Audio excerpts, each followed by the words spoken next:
Next, to bring us to present day, show how this works. In the 1990s, a group was created in America called the Project for the New American Century. It was the neocon organization, the one behind the Republican Party. It was co-founded by Robert Kagan and William Kristol, and in it was Dick Cheney, who would become de facto president with Bush, Rumsfeld, who would be head of the Pentagon, the Defense Department, his deputy, Wolfowitz, Dov Zakheim, who controlled the entire budget of the Pentagon as comptroller, and this man, John Bolton, who's never seen a country he didn't want to bomb. And in September 2000, this lot produced a document. In this document, they called for American forces to fight and decisively win multiple simultaneous major theater wars.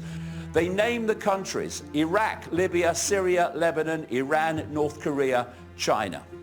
Nothing changes a status quo quicker or more permanently than a war. So, status quo, you have a war, new status quo. You have another war, new status quo. And each one's taking you nearer and nearer to your goal, which is the global centralization of power. How many people do you know that want a war? Hardly anybody. But we have them all the time. War after war after war after war. And it's this web that is driving these wars. This is why there is always money for war. Because the web is deciding what governments spend money on, and they want the war. So no one ever says, we can't go to war, we can't afford it. General Wesley Clark, former NATO Supreme Allied Commander, he was interviewed in 2007, and he said that immediately after 9/11, he went to the Pentagon and was told by a general friend of his in the so-called Joint Chiefs of Staff that the decision had been made that America was going to invade 7 countries in 5 years. And the countries he named were the countries named by the Project for the New American Century in September 2000.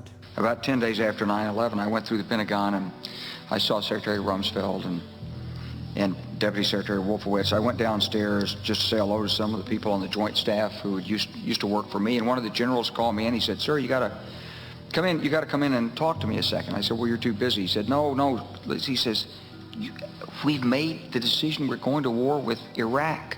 This was on or about the 20th of September. I said, "We're going to war with Iraq, why?" He said, "I don't know." So I came back to see him a few weeks later, and by that time we were bombing in Afghanistan. I said, "Are we still going to war with Iraq?" And he said, "Oh, it's worse than that." He said, he reached over on his desk, he picked up a piece of paper, and he said, I just got this down from upstairs, meaning the Secretary of Defense's office today, and he said, "This is a memo that describes how we're going to take out 7 countries in 5 years." Number 1, Bush, Republican, Blair, Labour, picked Iraq off the list because that's what they were told to do. And Iraq, of course, was invaded through weapons of mass destruction that didn't exist because it was on the list. It had to be targeted. They didn't have an excuse. They made one up. Then there's this transformation. Now, if we go from Labour to Cameron, David Cameron, the British Prime Minister, Conservative, and we go from Republican Bush to Democrat Obama.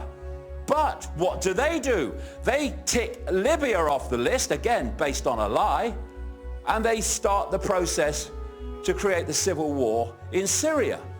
Now, Drain the Swamp Man comes in, and he's targeting Syria and more targeting Iran.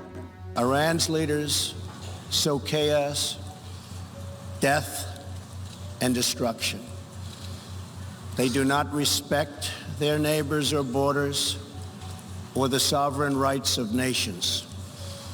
Instead, Iran's leaders plunder the nation's resources to enrich themselves and to spread mayhem across the Middle East and far beyond. The hidden hand is calling the shots. They come and they go.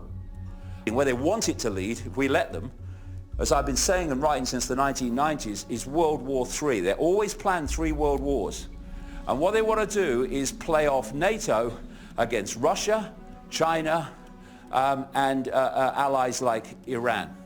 And that's what this is all about, this insane demonization of Russia that goes on day after day after day. They're seeking to soften up global public opinion, Western public opinion, to accept a war. This is why you're having this massive NATO buildup of arms and troops on the borders of countries that border Russia. Next, leaders from NATO countries met in Poland today to finalize plans to beef up the military alliance. For the first time since the Cold War, multinational troops will continuously rotate through 4 countries in Eastern Europe. Russia has called this buildup a provocation. Is this a provocation? I would view it as a deterrent. And if I was looking at it through the lens of a potential aggressor, I would say it's an exceptionally capable deterrent. You've got all these troops, American troops, British troops, that think they're fighting for their country, when what they're doing is fighting for that force which is destroying their country and is aimed to create a nightmare world for their kids and their grandkids. If you keep invading countries like Iraq, then people will look up from the game show and go, hey, Ethel, they're invading someone else. What's going on? So what you do is you get the population, or some of it, in the target country to unseat the leader you want to remove.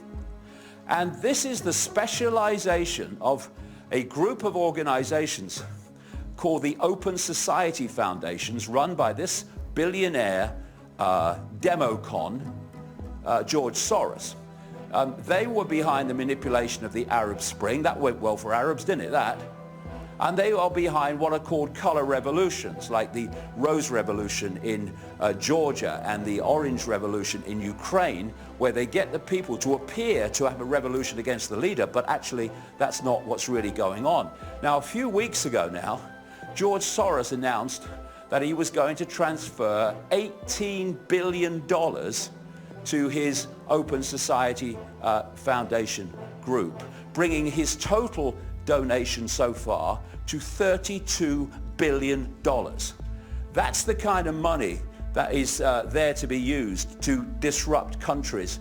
And one of the Soros Open Society coups was in Ukraine when they replaced President Yanukovych that was looking to Russia with this guy Poroshenko, who's a puppet of America. And the person who oversaw that was Victoria Nuland, Assistant Secretary of State for Eurasian Affairs, who is the wife of the co-founder of the Project for the New American Century, Robert Kagan.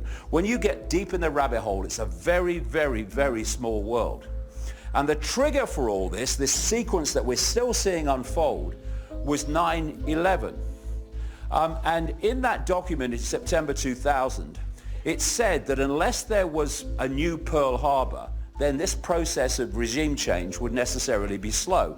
In the words of the document, further, the process of transformation is likely to be a long one, absent some catastrophic and catalyzing event like a new Pearl Harbor. And 1 year to the month after this was published, 9 months after the people that wrote it came to power with Bush, America had what Bush called at the time the Pearl Harbor of the 21st century, which started the whole sequence running.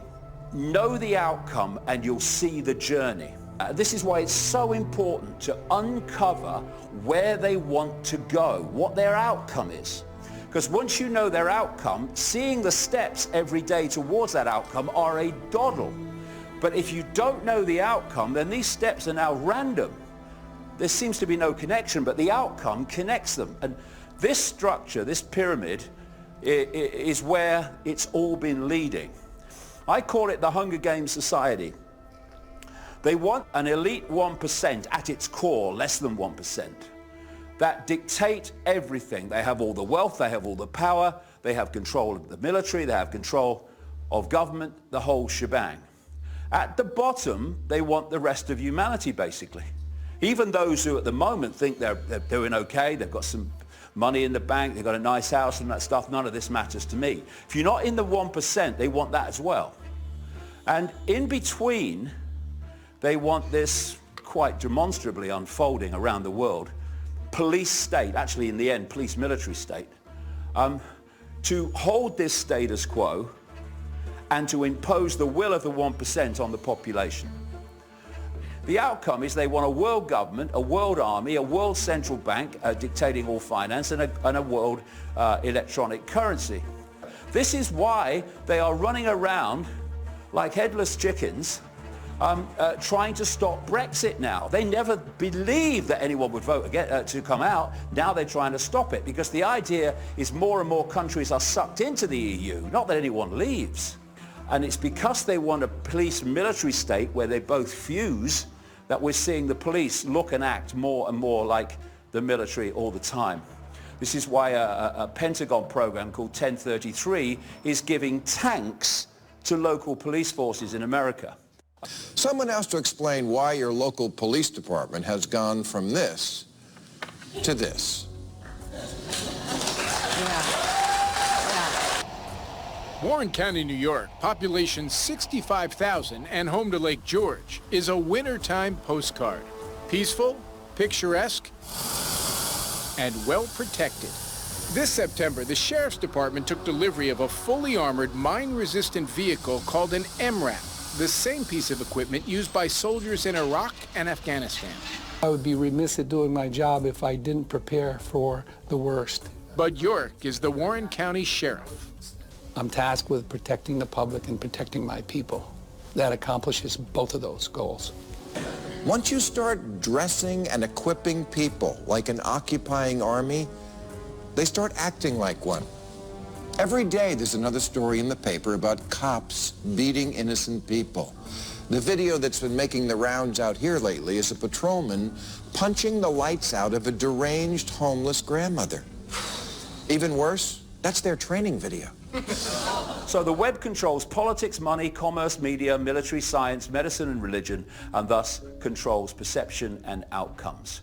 So when we free our perceptions, we free our lives, and if enough of us do it, then the world becomes free into a world that, instead of being a prison, can become the paradise that it once was and can be again.